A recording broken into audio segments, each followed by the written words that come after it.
Welcome along to Rugby League Back Chat. We're here at the Pit Sports Bar in Leeds. Our guests this week include Phil Wilkinson from the Wigan Observer, Matt Shaw, who is the Rugby League World Editor-in-Chief, and Gareth Walker, the Daily Mirror Rugby League correspondent. Welcome along, guys. Before we start our debate, just want to take a moment or two to reflect on the very sad passing of Max Blakely, who was playing rugby league for Berkhamshaire on Saturday, July the 14th, became ill during the game, and paramedics were called but unable to revive him. We at Rugby League Back Chat want to send our sincere condolences to Max's friends and family. Okay, well, big news in the world of rugby league this week. The appointment, I think we were all expecting it, guys, that Ralph Rimmer, the full-time rugby league CEO now, he's been the chief operating officer for many years and the interim CEO since January. Let me give you a quote from Ralph. I'm passionate about the sport and I'm looking forward to the exciting times ahead. I understand the sport's changing landscape, including maximising opportunities presented by the 2021 Home World Cup. And Brian Barwick, the chairman of the Rugby League. I'm delighted Ralph is a person of enormous integrity, a straight talker and somebody who gets things done. A quote that could easily apply to Gareth Walker.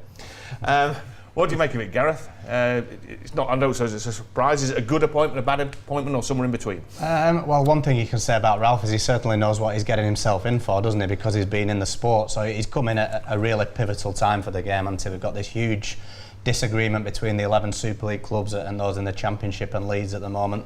That needs sorting out as a massive priority. So the positive, I guess, with Ralph Rimmer is that he knows that he's got full knowledge and information of what's been going on. He knows who stands where, but he has to sort this out quickly. I'd like to see, him come out and say, look, we're going to get this issue over the structure sorted out by a certain date. We're going to do it by voting on this date, whenever. Because we all need to move forward, and I think that's the top of his agenda. It's such an underwhelming appointment, though, isn't it? I mean, he was involved in the previous regime, which has moved on, and now it's like, how do you expect somebody who was there before to kind of instigate that change? And I saw the appointments, and I thought I wasn't surprised at all. It's just typical of rugby league, jobs for the boys.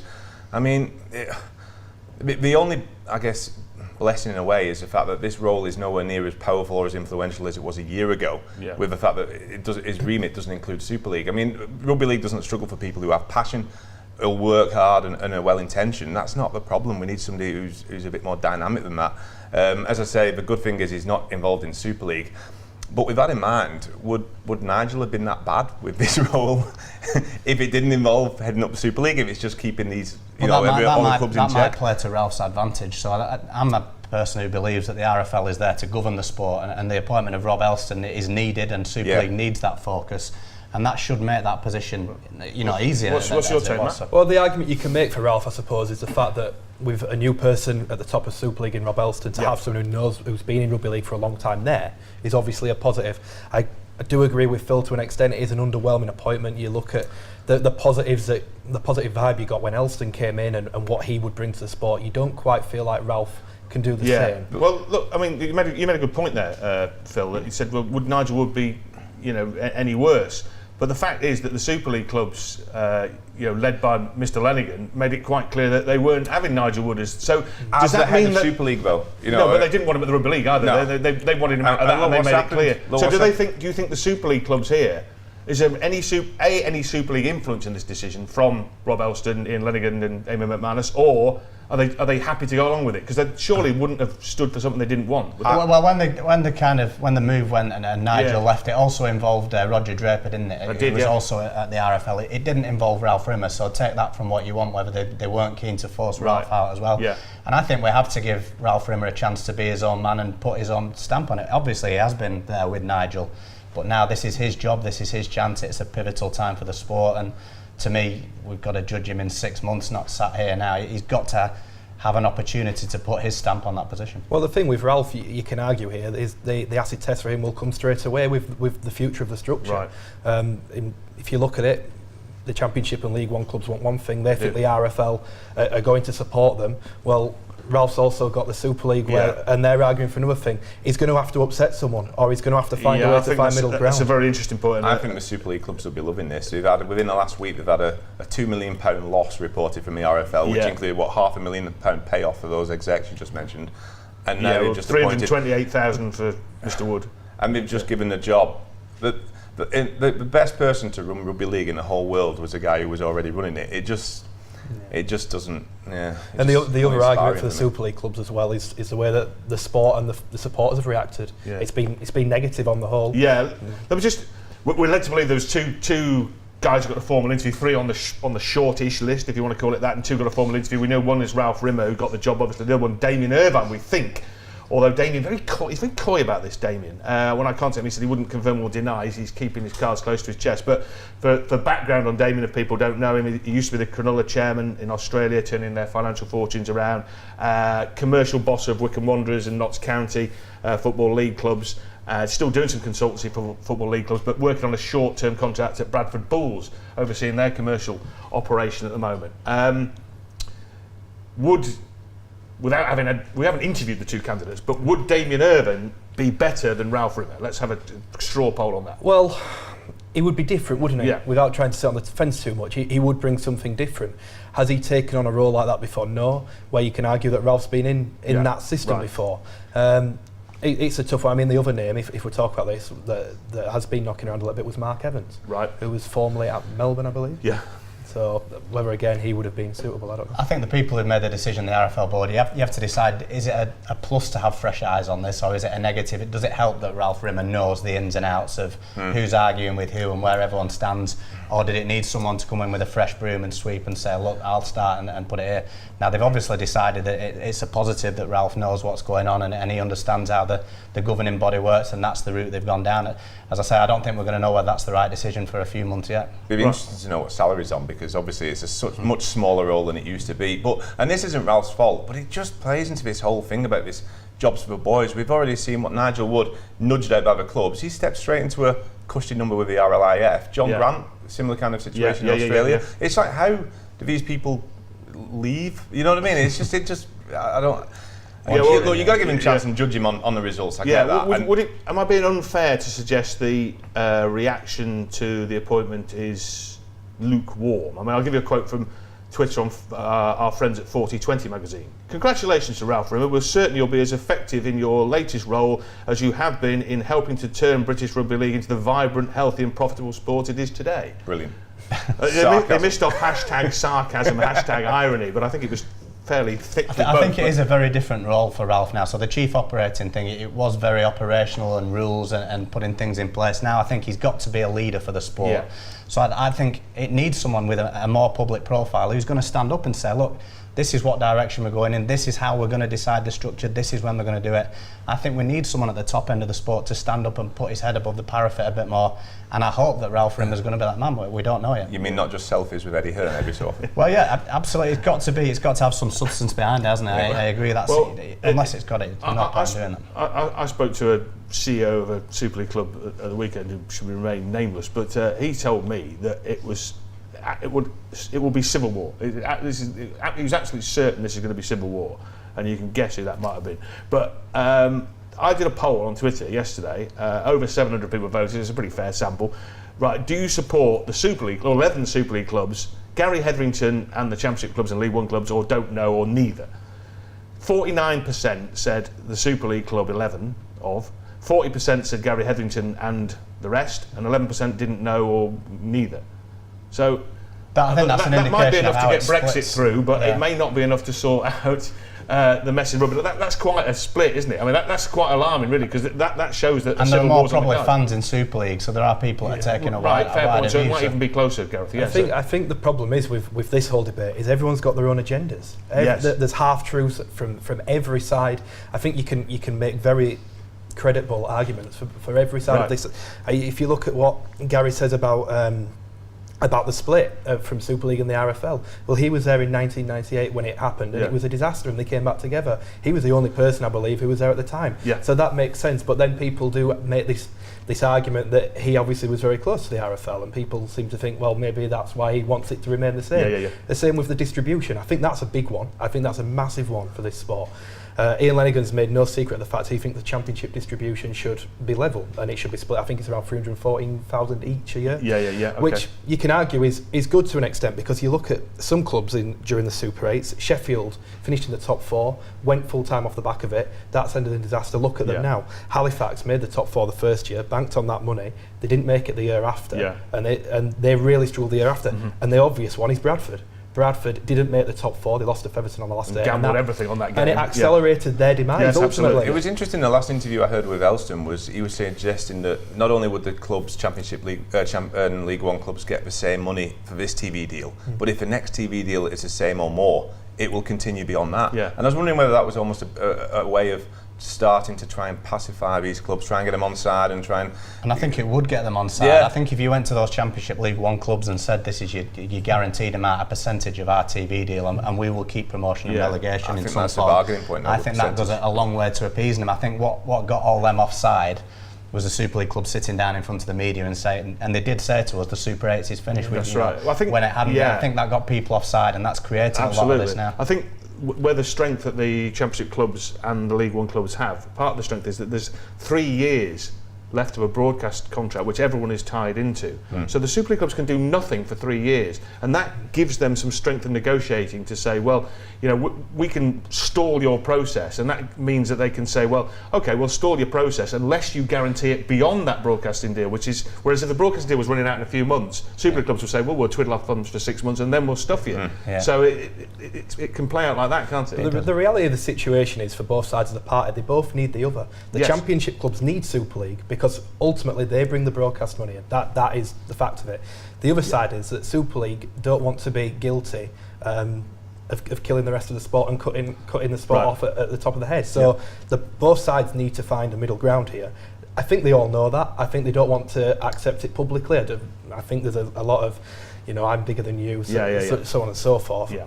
It's got to get sorted out, and the quicker it does. So in that sense, is Ralph Rimmer actually a good man? Because he's already in there, he understands the situation. That was my point. He's not coming in saying, oh, crikey, what's all this I'm thumbing through? If you did come in, I think you'd struggle to believe some of the stuff if you came in with fresh eyes and see the infighting and self-interest that goes on. But he has got a knowledge of that, so he has to use that and sort this out, and hopefully quickly. Yeah. The good point Phil was making about the structure, and Matt as well. The Super League club said, well, that's it, it's not happening next season. The rest of them are saying it is happening. They can't force it through because of the voting structure. The 11 Super League clubs cannot say to the other 2 divisions plus Leeds, this is happening, without them getting a majority of the vote, obviously. So what is going to happen here? Do you think we'll have Super 8s next season, middle 8 Super 8s? Yes, I do. I think it's too. I genuinely think it's going to be too late to change. Right. This now. Okay. I don't see them having. Yeah, I don't see them having the time. I think they'll move away from it ultimately. Yeah, I think next year. I've maintained this for a long time. You cannot decide that you're changing the structure midway through the season. No, it's a disaster. No. It doesn't work, and I just don't think it can happen. We're in July now, and it's kicking off next February, so it's like, you know, it's basically just over 6 months. I mean, you can't change it at that notice, or can you? Yeah. Or can you? It's rugby league. I'm going to say this is rugby league, guys. There's plenty of previous on this. I would be leaning more towards a 12-team league, as long as they kept a promotion relegation aspect.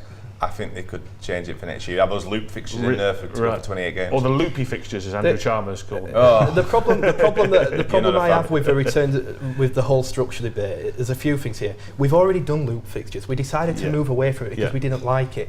We've changed structures time and time again, and we're now reverting back to what we've used before because the ones we've used haven't been popular. So really, by going back to this, is this really the answer? Maybe it is the best of the best. I don't know.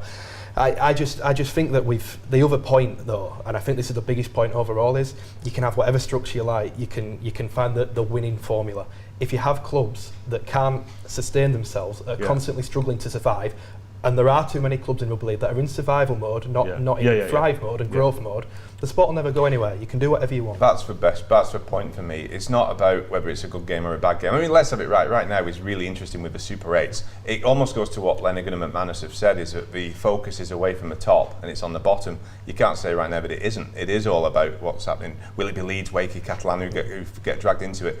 But it's about what structure gives clubs a better chance of thriving and becoming, you know, stronger clubs, because right now it's just laughable, isn't it? You've got Salford saying that we're struggling to field 17 players. Salford, who have no reserves or 19s, moaning that they can't get 17 players. But this is the point, isn't it? The bottom end of the Super League, it could be anybody, couldn't it? If you swapped Lee, Halifax and Featherstone for, you know, the Widnes, Salford and Huddersfield, would anyone notice the difference by the supporters of those teams? And that's an issue in the whole debate. It's not like there's 12 super clubs here who are miles better than anyone else. You've got clubs outside that 12 who could easily achieve what some of theirs are if you give them £1 million odd quid a year. Exactly. And that's a big issue, definitely. Exactly. Okay, right. Well, we'll discuss this at greater length about when we'll look at the on-field issues as well, because as the guys were saying there, it's hotting up at the bottom of the Super League and at the top of the Championship, and all that's coming up in a couple of minutes here on Rugby League Back Chat.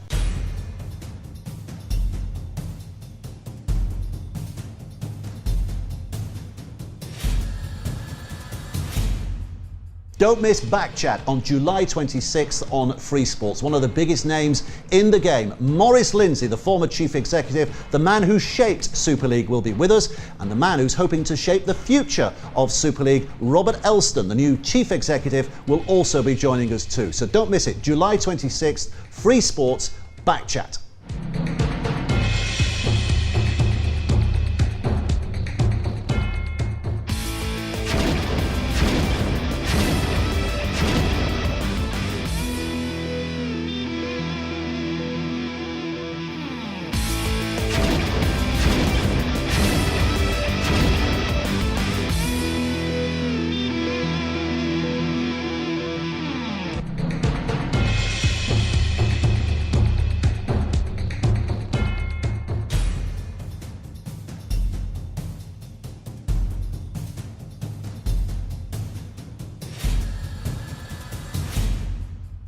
Welcome back to part 2 of Rugby League Back Chat from the Pitch Sports Bar in Leeds. Before the break, we were talking about the structure of the competition, and will we still have the Super 8s format next year in 2019? Frankly, who knows? We do know we've got it in 2018, and things hotting up in the bottom end of the Super League and the top of the Championship.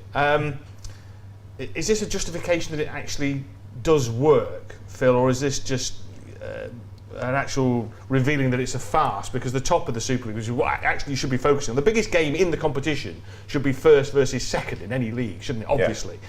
But the Super League structure means that the biggest game in the competition is 8th versus 9th, which we saw when really was Leeds v Wakefield wasn't it? I know it wasn't quite 89, but I mean, but you know, so does that really reveal its farcical nature, or is it good? It keeps it entertaining for more people and more interest for more, but it's going to be even worse in 3 weeks' time, Rod, isn't it? When you get into the Super 8s, I'm probably going to be more interested in what's happening in the qualifiers. Right, okay. Because, I mean, the top 4, I'd be surprised if that changes, even if he jostled for positions. Yeah. And so all my interest for 7 weeks really is on the qualifiers and who's in danger of missing out on Super League next year. Yeah. And I suppose, bigger picture, that is one of the problems which we're hoping the competition restructure would address. Let's fill the nail on the head there, because he's quite right. The top 4 of Saints, Wigan, Cass and Warrington are pulling further clear of Hull, who can, are terrible when all their best players have been injured at some time or other. And, Sneed's still missing and Connor's going to be out for this. I mean, it's just a horrendous lot. And it could well be that only the top 4 in Super League end up with a winning record. That the rest of Super League will have a losing record by the end of the year, which shows how far the top 4 are clear. So, is it just going to be people meandering around twiddling their thumbs for 7 weeks? Yeah, it certainly keeps fixtures. Yeah, in the elite fixtures. Yeah, I mean, like Phil says, it keeps things hugely interesting for those at the bottom and those in the Championship. I think where the system is going to fall down for me, it's not so much what's happening on the field. That hasn't generated people streaming through the gates to watch these games at the bottom end of Super League, or even in the Championship. The gates might be up a bit at some, but we're not getting 5,000 people going to watch London and Halifax, are we? Which is what they hope that excitement would create. So while it's really interesting and that there are loads of teams involved in it and loads of permutations, I don't think that's equated to people through the gates, which I think will be the ultimate downfall of the Super 8s. Right. Okay. Well, I've talked many times before. People are bored witless by me banging on about a team finishing miles clear at the top and they're not called the champions. So we won't bore you with that. Just on that point, though, you do sometimes forget this. We can only be the champions if you play each other twice, or 3 times like in Scotland or whatever. But the Magic Weekend. We have not only the Magic Weekend. If you're going to go with loop fixtures but I mean, even in the NRL, they don't play each other twice. No, they don't. That's why they have a playoff system. So you can make a case that it's fair to have the playoffs for the champions. The ones who are impacted, of course, are the teams who go down. Right. Okay. Well, I'm going to go on to that now. So now we've got a system. So I've explained the top bit, right? despite Mr. Wilkinson disagreeing vehemently. Right, we could have a system here now where a club on 19 points, of which there are 3 at the moment, Catalan, Wakefield and Huddersfield, could finish 13 points clear of the bottom team, yet finish in the bottom 4 and be relegated. Yeah. That's one of the biggest things again. For me. If you said that to someone who supports another sport, would they look at you like you've got? And it could heads? hinge on a couple of injuries, couldn't it? Could go hinge on an injury. Yeah. Yeah, and there'd be also 7 points to give the second bottom team as well, I hasten to add. So they're miles clear, and yet they could get dragged in. That's why, I mean, that result for Wakefield the other night at Leeds, nicking that draw, massive. But I mean, is that a bit daft, Matt? Or do you say that's the rules and you knew at the start of the season? I just think it's the way the league works. Right. I mean, any structure you use, there's going to be a scenario like that. Right. It's like when we had the 18 playoff, you could finish 8th and win the competition. You could indeed. I'm going to say that's the flip side, though. That's a positive of the Super 8. We've got a 14 playoffs. That was farcical where you had 8 teams. Right. And at least now there are some benefits of Super 8. So that's one of the say that though, Phil. But if we had an 18 playoff now, then this argument out of 12 teams. No, when you go to the top 8, when it splits, if you had an 18 playoff at the end of it, one argument you could make for it, well, for Wakefield, Catalans and Huddersfield, who practically have nothing to play from the last 7 rounds. Oh, I see, right. At least they've got something to play for. Yeah, but then 30 weeks of a season is like your practice lap.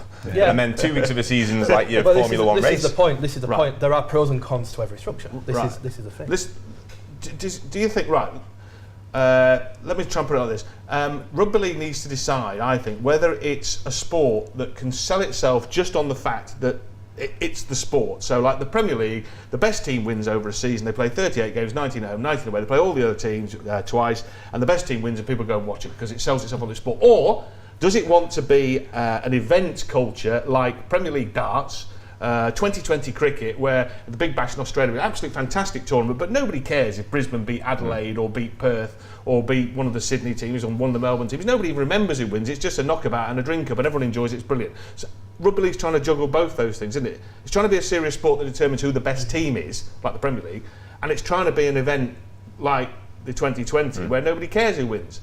And it's quite a difficult juggling act. That's what that structure's trying to do, isn't it? Give everyone a chance and be an event. I think we get too hung up on this. Everyone has something to play for right till the end of the season. Because in reality, that in most sports that just doesn't happen, does it? We get too caught up on that, and if that's distracting away from either the quality of the product, which is what pulls people in. It goes back to what I'm saying. This system is entertaining and great for all those who love rugby league, but has it really attracted anybody new to the sport who said, "Oh, it's how fantastic that Wakefield"? Well, the attendances have been basically the same. Yeah, it's for not the last 3 or 4 years. It's going up by 10 or 2 or down by 4. You know, so and I think that will be the ultimate measure of the Super 8 because I don't think it's achieved that. It's not brought a lot of new people to the sport, has it? And while the results are interesting, you'd argue sometimes it creates such a nervousness that it impacts on the games themselves, and sometimes the games are almost a detriment of the fact that everything counts. Whereas, as you say, most sports don't get hung up about the fact that you will get games during the season where you've got 10th, 11th, and there's nothing to play for. But to be fair, I mean, there've been some real nail biters in the last week or two, didn't you? Gareth, you were talking about, covering, you almost covered 3 draws on the trot, didn't you? Because OKR almost drew a witness, didn't they? Very close. So we saw that belter between Wakefield and Leeds, and the night before, Catalan Dragons drawing with the Warrington Wolves. So, I mean, those two games, if you couldn't enjoy those and be riveted by them, then there'd be a problem, wouldn't there? I mean, they were excellent. And beyond that, if you can't enjoy what's going on in the Championship at the minute, then you're missing out on something special. It's been fantastic to watch. Yeah. And even now on Saturday, Lee played Rochdale, and you were so... Everyone thought Lee would win, but it was the margin of victory that was so important because it's going to come down to points difference potentially. Yeah, when we get to this point, it was a match within a match there, wasn't it? I mean, when we playing against the scoreboard. When we get down to that is a very good product for me. Let's have a look. Let's have a look at the top of the Championship then with our Championship aficionados. That's you two, by the way. That's Matt and Gareth. Right, so Toronto are in. We know that. Right. Oh, we should talk about Toronto in a minute as well. But then second down to 6th. Toulouse have got 31. Featherstone have got 30, London have got 29, Fax have got 29, and Lee have got 28. But Lee have got to play Swinton and Sheffield at home, and everyone assumes they'll beat those two, and that'll probably be enough to get them in, because London are playing Featherstone, and Toulouse are playing Halifax, aren't they? Yes. Right. So we had Derek Beaumont on the show a few weeks ago, and he's very shrewd, Derek. He'd mapped that out, and he could see the others were playing each other, and knew that as long as they kept on winning, they'd get into the top 4. But where do you see all this mapping out? Because it's going to obviously go down to the last round of matches. I'm not sure that Lee will get in. Do you really? If they, so they're going to win those two. Well, they will get any outcome possible, you but would they will. Think they would get to 32 points. Yeah, right. So then what they need, a couple of things. They need Halifax and London to lose this week. Right. If Halifax lose to Toulouse, Yeah. and London lose to Featherstone, they go above the pair of them. Yeah, And they're Halifax in play fourth. Rochdale in their last match. Yeah, with but the they would be in it. It would be in their own hands. Right. If Halifax win, Yes. then Halifax stay above them, play Rochdale the week after, Yeah. and that would mean that they would then need Featherstone to lose in Toronto, which obviously Right. is a completely different subplot again altogether. Because What are you of the- suggesting, Matt? Because of the obvious rivalry between the teams. Right. He's suggesting that Toronto might wave the white flag in I'm that game. absolutely not Rest- suggesting that. I'm rest just, their best players. I'm just saying I can imagine that is something that would be Right. speculated Yeah. among rugby league supporters. They could rest. Well, they could legitimately rest their players, couldn't they? We remember. I mean, Hull Kingston Rovers legitimately rested their players at Halifax last year in the final game of the regular season. And had no, there was no comeback to that, was there? You know, Perfectly reasonable thing for a team Are to you do. convinced all 5 of those teams want to be in Super League? We know about Toronto, we know obviously about Lee. Yeah. Are you convinced about the others? And I don't just mean what we've said publicly, because if you're one of the chairmen of those clubs, you need the sponsors on board, the fans on board. You might say you want it, but are you convinced that they all really want to be in Super League? I think if you asked Toulouse, if you asked Halifax, they tell you they're not ready. That they aren't ready, really. That's the reality. Featherstone are probably a bit nearer. Off the field, they've got more in place, I would say. On the field, are they ready? I don't know, to be honest. I think for those clubs there is a lot of work to do before they're ready for Super League. London, Matt? London, no, not yet. No. Not yet. I think they're getting closer. I think they're We've a got lot. ground issues as well, obviously. I think they're a lot closer Yeah. to being Super League ready than they were when they were actually last in Yes, Super League. right, okay. They've got their own base. And under the first team, they've got a lot ready, haven't they? You know, their junior development yeah. system's producing players, and Right. week by week we're Yeah. seeing Super League clubs signing London lads. Yeah. You know, they probably need 3-star players, and that team might be close then, but they've done a lot of stuff underneath that I think they've taken a great view of it, the way they've approached it, I think, and let's it's not this let's year. talk about Toronto, because we know they're ready. We know they want to be in, with Mr. Argyle threatening to open another vault in his bank account and spend more money, and you could see them doing some serious damage because they'll sign marquee players. But will they actually be allowed into Super League? Because our friend and colleague Steve Mascord was conjecturing this week that there's a possibility that maybe the Super League clubs will veto it for a number of reasons, the visa issues being one of them, and also this having to play these block fixtures of all their away games and all their home games in great chunks. So this question was asked at the Rob Elston announcement. It was asked to Ian Ledigan, Emma McManus and Simon Moran of whether they could do anything about it if Toronto went up this year, and they emphatically said no, they couldn't. So that suggests that if they go up, they will be up this year. Now, whether there's going to be more issues that arise on your block fixture, I know that one at the moment is visas, that the championship clubs are increasingly having problems getting players in there, and it's not a Toronto Wolfpack criticism, that it's the process that they have to go through, but players have been going short of key men, and if it's not a big story at the moment when it's your part-time Rochdale, Barrow, Dewsbury, but if it's Leeds going there and needing to win a game in the qualifiers and they're missing 2 players because of a visa issue, it will become a big story, and that is undoubtedly something that they need to look into more. Yeah, I mean, and that's going to impact.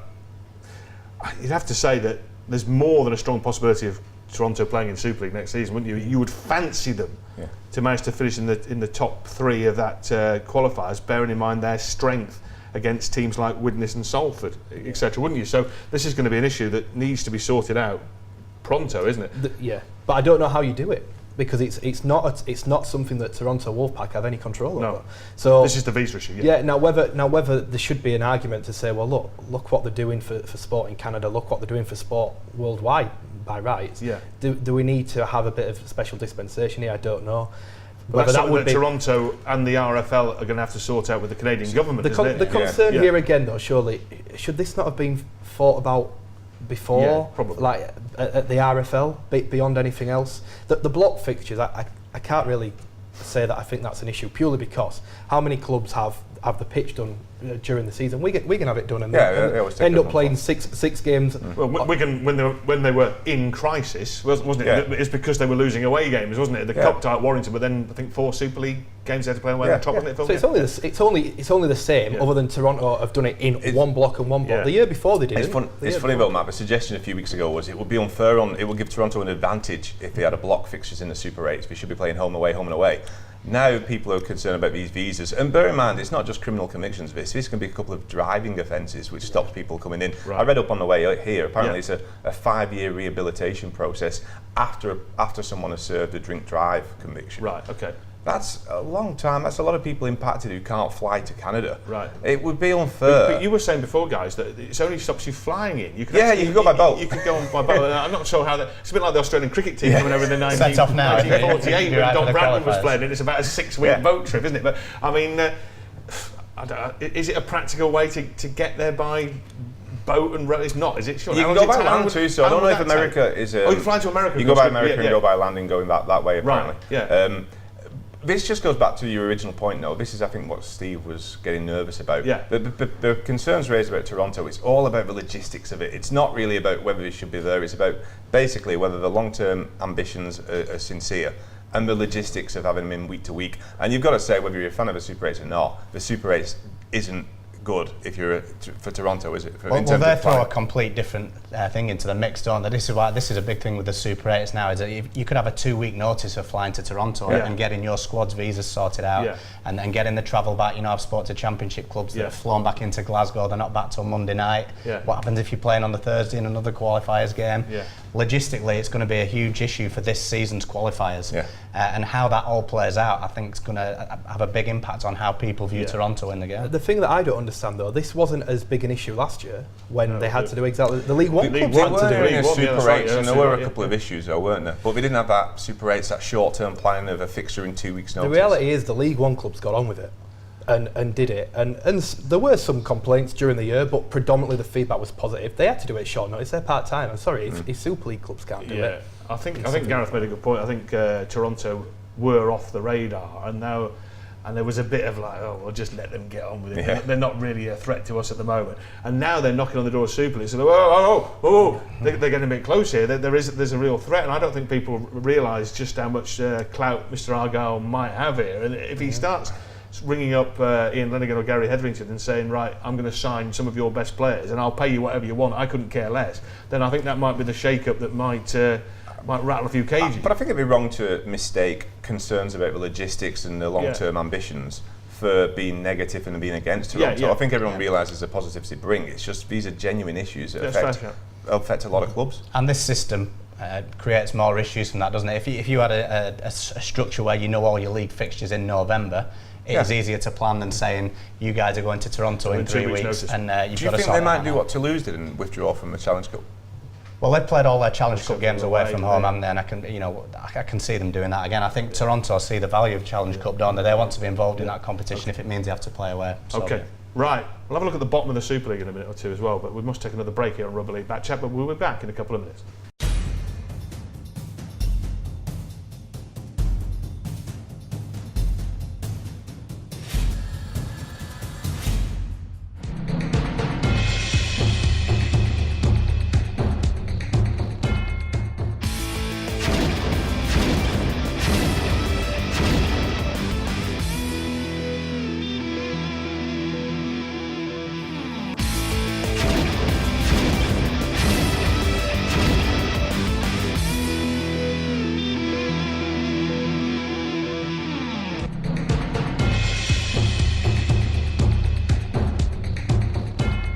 Don't miss Backchat on July 26th on FreeSports. One of the biggest names in the game, Maurice Lindsay, the former chief executive, the man who shaped Super League, will be with us, and the man who's hoping to shape the future of Super League, Robert Elston, the new chief executive, will also be joining us too. So don't miss it. July 26th, FreeSports, Backchat.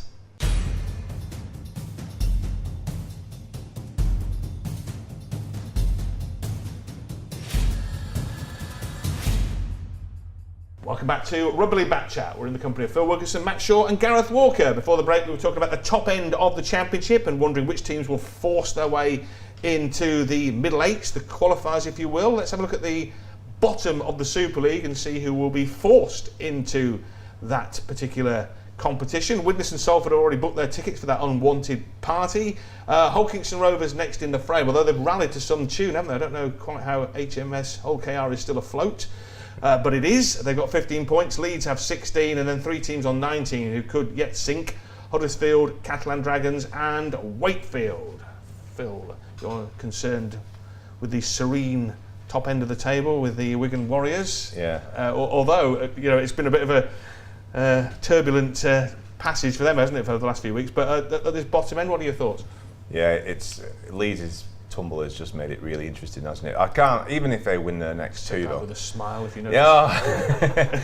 Even if they win their next two though, it's just out of their hands. And I realise that the other sides with the fixtures, they play each other, and it's going to be an interesting 2 weeks. But I think Leeds will be in that bottom four. Hull KR, look, it's going to need a mathematical miracle, really, isn't it? They're going to need to win two. They need to win two, and hope Leeds slip up they've against got Salford. Warrington at home. This is Hull Kicks Rovers. They've got Warrington at home and Hull away, who could take great pleasure. I don't know. Would they take great pleasure in sending? I think they would, wouldn't they? Yeah. They probably want them to be in the qualifiers, but not relegated. Isn't it a bit of an odd one that? Because they probably still want the derby to carry on, so they can keep beating them. One there for my friends at Hull Kingston Rovers. Right, Leeds have got their two hand-picked fixtures, Widnes and Salford. I mean, they couldn't have easier fixtures, could they, obviously? You wouldn't think so. You would think that Leeds will win both their games. They'll be needing Huddersfield and Wakefield, realistically, to lose this weekend, and then when they play each other, hope that something happens. I think that Leeds have a decent points difference, so would actually stay up if it was a draw, so we're not going to end up in a situation like that, which would again be fascinating if it could happen, but I don't see it happening. Huddersfield are playing too well, Catalans are playing too well. I think if any of the teams are going to drop out, if are going to lose two, I would say it's Wakefield. I don't think they're quite hitting their top form at this moment in time, but I think they will pick up. They've got injury hit Hull at home, and then, as Matt was alluding to there, they would travel to Huddersfield on the final fixture. Yeah, I think like Matt says, it's the fact that the teams above them are playing so well, isn't it? You know, that Huddersfield really picked up since Simon Woolford and Chris Thorman took over. Catalans are flying, aren't they? And Wakefield are the one that aren't in form out of those, but just sneaking that point at weekend might be what keeps them in. Leeds can win both and not get in, and so for me as well at the moment, it looks like they're going to drop in. Right, Catalans have got Salford at home, which looks an absolute banker, and then travel to Wigan. Yeah, and do you know what? When the Sam Tompkins move was being delayed early in the year, I was wondering whether it was going to get delayed all the way until the DW in case Catalan needed to win that game to avoid falling into that qualifier. More rugby league conspiracies. Yeah. one for the conspiracists. But I think Catalan will be safe. Obviously, they beat Salford at home. Yes, they'll be safe by the time we get to Wigan. Well, here's one for the conspiracists, because we're actually in a situation here where, for the first time to my knowledge, having looked at the league tables over the last since 2015 it started, wasn't it? Yeah, 15. You could be in a situation here where teams are relegated by magic weekend results on the odd fixture, because Leeds lost at the magic weekend to Castleford, but teams above them, including Catalan, who beat Salford in Newcastle, and Huddersfield, who beat Wakefield, won, where Leeds and Hull KR are in the same boat, by the way. So Hull KR, who had to play Hull, and Leeds, who had to play Castleford, so they had to play elite teams, whereas Salford and Huddersfield played teams in and amongst the bottom end of the table, Salford and Wakefield. So this will be, and it's not just that they could be relegated, it actually could cost them a fortune in gate money as well, by this odd fixture. And the system is such, I know because the top four are so far away, it's a little bit different this year, but it's a point difference between your relegation scrap and being able to win the competition. That's right. You can sneak in that 8 and have a late storm to the 4, win the competition. Right, so suddenly you could be into that bottom segment and having to play games against less attractive opposition, can I put it like that? You know, and go to Toronto, or you could be playing games at home. Like, you know, Hull could have another derby against Hull that they're going to lose. This is my objection to the whole Magic Weekend. I do actually like it as a concept. I think the last few have been good. All of the venues have got their own merits. I just don't. The fact that it's an extra game, I don't know why you can't have it where a team. It's a home game, and every other year you sacrifice a home game, and then at least by the end of it. Granted, you've not had the home advantage, but at least you've still played the number. Yeah, I mean, I said a few years ago. So have that as a home game, an on-the-road home game, and then if you have that 1 year, you get the year later. And you swap and only have one game at Easter. Yeah, so you have the Easter home game. Yeah, exactly. And like Wigan play Warrington at the Magic Weekend, so I know the argument would be, well, we want to play Warrington at the DW Stadium. Yeah, but they've played 4 times already this year. There's going to be another one in the Super 8s. I'm okay with it. Yeah, the clubs want, and the clubs moan about this. By the way, they say that it's not a balanced league. Yet they're proposing loop fixtures, which would make it even worse. Well, that would at least give merit to having a playoff to decide a champion. The fact that you're not playing. Yeah, but how are they going to decide the loop? Does anyone know how these loop fixtures are going to be? No, they didn't know. But when we asked them, they just said it would be some system that we've not. Okay, so and bear in mind, this is going to be. They're proposing a system where one team is relegated because they've got fewer points than everyone else. Yeah. So a team could be relegated just by having tougher loop fixtures. Yes. Right. Ludicrous. Yeah. I mean, that just doesn't make any sense to me whatsoever. And lose. literally like over £1 million in central funding off a loop fixture. And yet we've also ruled out the prospect of, effectively almost ruled out the prospect of extending it to 14 teams so you could play each of the 26 fixtures. Yeah. So they've ruled that out and said there's not enough quality, it's going to be a 12-team league, possibly even looking at a 10-team league in the future.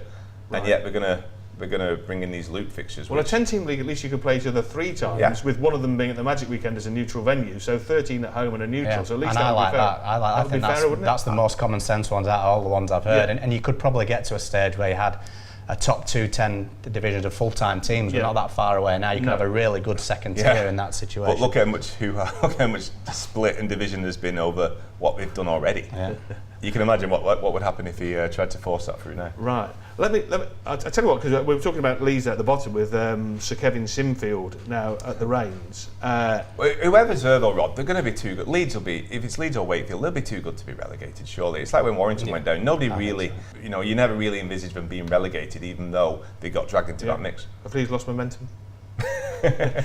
Nah, there's no such thing as momentum. But look, any outcome is possible in any game, though, isn't it? So what I'm saying is, let's say Leeds happen to get into the bottom 4 and then got a rough couple of first fixtures. Say they happen to play away at Hull KR and away at Toronto or something, and happen to lose a couple. Suddenly, does the heat come on then? -3 of the best players. It does come on then. That's the system, isn't it? That's what is exciting in that sense. If you lose your first 2 or if you win, like Hull KR showed last year how valuable.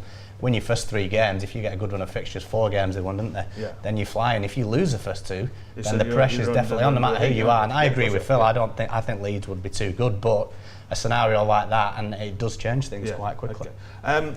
Talking about Sir Kevin Simfield, he was in his other role earlier in the week, wasn't he? I think you were there, and you were there, Matt, weren't you, as well, at press conference, talking about international rugby league, because suddenly out of the blue, the Australians, having refused to be in the party and stood outside the room, sort of not listening to the music, have suddenly decided to play their own tune and sort of bizarrely say, well, I know that the International Rugby Board, the International Federation rather, was saying, right, we're setting this calendar. They just said, well, we'll scrap that and we'll have our own calendar. We'll tell you what we're going to do. What's going on there? I don't think Sir Kevin, I think, was as bemused as the rest of us, and it was quite scathing, and quite rightly so. Yeah, I think you got asked, did it raise an eyebrow, and he said it raised both eyebrows. But it would do from an England point of view, because we've gone from the proposal of a return to the Lions Tour, which people were getting excited about next year, then having a 3-match Ashes series in 2020, which would lead into the World Cup. Terrific from our point of view, to Australia proposing, oh no, we'll come over here and play the Ashes in 2019, forget the Lions Tour, and in 2020 England end up in a 4 nations with France, Fiji and Papua New Guinea over here, while they play New Zealand, Tonga and Samoa down under. So I'm not surprised that England aren't, very, well, he used the word disappointing, but they were upset about it, you could see. I was glad to see somebody speaking up publicly with Kevin Simfield's profile for the England cause, because that's not what we need, both for the England team, and as the chief executive of the World Cup said, he said, you look at what FIFA do in a World Cup year, the year before they have a Confederations Cup in that country, build some, not momentum, maybe build some interest in the tournament and put some things in place to lead into it, and instead we're going to get, with no disrespect to France, PNG and Fiji, it's not like playing the Australians over That's here. a great point about the Confederations Cup, isn't it? Because it really just allows grounds and media and everyone to do, and teams, of course, to have a dry run, isn't it? I mean, that works perfectly. You have to admire the audacity of the Australians, I think, really. I mean, this is a country, the NRL and the ARLC, that raise concerns about player welfare over Denver. Yes. But have no issues with players playing in an NRL game 2 days after state of origin, which seems ridiculous to me in the first place. Yeah. But then this is what I think. If we're honest, I think they were scared. I think England shocked them in the last World Cup. Yeah. And if you look at the proposals they've put in place, they work against England. They don't get to tour, which is obviously massive. Being in camp, Kevin Simfield spoke about that yesterday, how important that is. They wouldn't get that opportunity other than in the 4 nations, and they're making them play effectively second tier nations, while they get to do whatever they want, playing the top. And it'd be a huge money spinner for them having Tonga and Samoa play a game in New Zealand or 2. Correct. Whereas, with all due respect, I don't think people are going to flock to PNG versus Fiji over here in the same numbers. I was going to say, is it the case of we're Australia, we do what we want? It is. Yeah. They're dictating the terms. The first that England find out about it, who they're playing, is by the Aussies deciding. It's just such. We should say it is arrogance. only a proposal, so that will be put before a meeting in Singapore. It is. But it is an arrogant proposal. What makes it? No one ever asked them for their proposal. So why on earth they felt the need to give them? The schedule had already been drawn up. There was some windows in it. I get that, but it had already been drawn up. And what gets me now though is that you've got Nigel Wood, who've been effectively forced out of the RFL, and John Grant, a similar position in Australia. They've now. Do you think they've got to try and talk to the Australians, get the Australians to listen to them? There's been some people say, I think, I may be misquoted, but I think Steve Maskell was amongst them, and saying, look, why doesn't the international game just say to Australia, right, this is what's happening, right, and these are the rules and regulations, and this is when the World Cup is, and this is where the tours are, and this is what if you don't want to play, then clear off and don't. I think they think they did that last year, because I went back yesterday. We were so wrong. The toothless have no power. They did formally announce at the International Federation saying this is the schedule. It wasn't like this is the plan. This was the schedule. They did announce what they said would happen. The ARLC has just come out completely over the top of that, and they can't the International Federation can't control what the Aussies say publicly, can they? No, but they can go back to them and say, sorry, this is the schedule. I don't know what you've put this press release out, because this is nonsense. I mean, this is. I mean, you wouldn't say. I mean, if Germany said, well, the Confederations Cup is going to be in Munich and Berlin, FIFA would say, no, it's in Russia. I mean, I don't know what you're telling us here. I don't care what you do. You're not doing that. It has to be a sanctioned international by FIFA. If they were so strongly opposed about it, and this is the thing I don't get, correct me if I'm wrong, but the RLAF announced their plans in May of last year. That's right. Why wait until the end of July of the year after to do this, when England have already been planning for the calendar in place? Why throw a spanner in the works now? Do you think it's not a coincidence it's so soon after the Denver test? Absolutely. No.